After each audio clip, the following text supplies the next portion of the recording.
अस्सलाम वालेकुम बच्चों, मैं उम्मीद करता हूँ कि आप सब खैरियत से होंगे। तो आज के केमिस्ट्री के 10th क्लास के पेपर का एनालिसिस करते हैं। मेरी आज मॉर्निंग में एक दोस्त से बात हो रही थी और वो मुझे कह रहा था कि लगता है कि इस दफ़ा जो फेडरल बोर्ड के चेयरमैन हैं, उनका अपना कोई बच्चा जो है वो 9th और 10th के पेपर्स दे रहा है। क्योंकि पेपर्स इस दफ़ा 9th और 10th के बहुत मज़े के आ रहे हैं।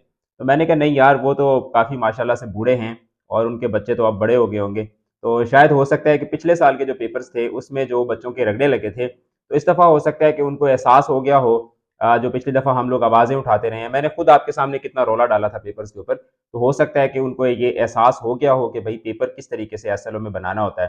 तो बहरहाल पेपर की अगर हम बात करें तो बहुत मज़े का पेपर था, हार्ड एरिया का भी और जो लोकल एरिया है उसका भी। एमसीक्यूज़ भी बहुत सिंपल से प्लेन से एमसीक्यूज़ थे और अगर शॉर्ट क्वेश्चन्स की या लॉन्ग क्वेश्चन्स की बात करें तो बड़े एक्सपेक्टेड किस्म के क्वेश्चन्स आए हुए थे।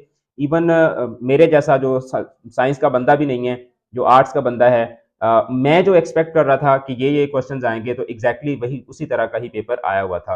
तो इट वाज़ मज़े का पेपर और आई होप कि बच्चों को पेपर को अटेम्प्ट करते हुए भी मज़ा आया होगा। तो नेक्स्ट पेपर्स जो हैं वो अब किस तरीके के होते हैं, ये बात हमेशा ज़हन में रखिएगा कि फेडरल बोर्ड एक बहुत अनएक्सपेक्टेड बोर्ड है। स्टैंडर्ड उसका ऑब्वियसली बेहतर होता जा रहा है, लेकिन साथ ही साथ उसकी कुछ अनएक्सपेक्टेड जो चीज़ें होती हैं, अफरीदी की तरह है। आप यूँ समझिए कि फेडरल बोर्ड जो है वो शायद अफरीदी की तरह काम करता है। कभी तो 6 छक्के और कभी फिर 0 पे आउट। तो well any how, I am very happy for the students और नेक्स्ट जो पेपर है 10th क्लास का वो पाकिस्तान स्टडीज़ का है, तो उसके लिए आप इंग्लिश क्विज़ अकेडमी का क्रैश कोर्स भी लाज़मी ट्राई करें।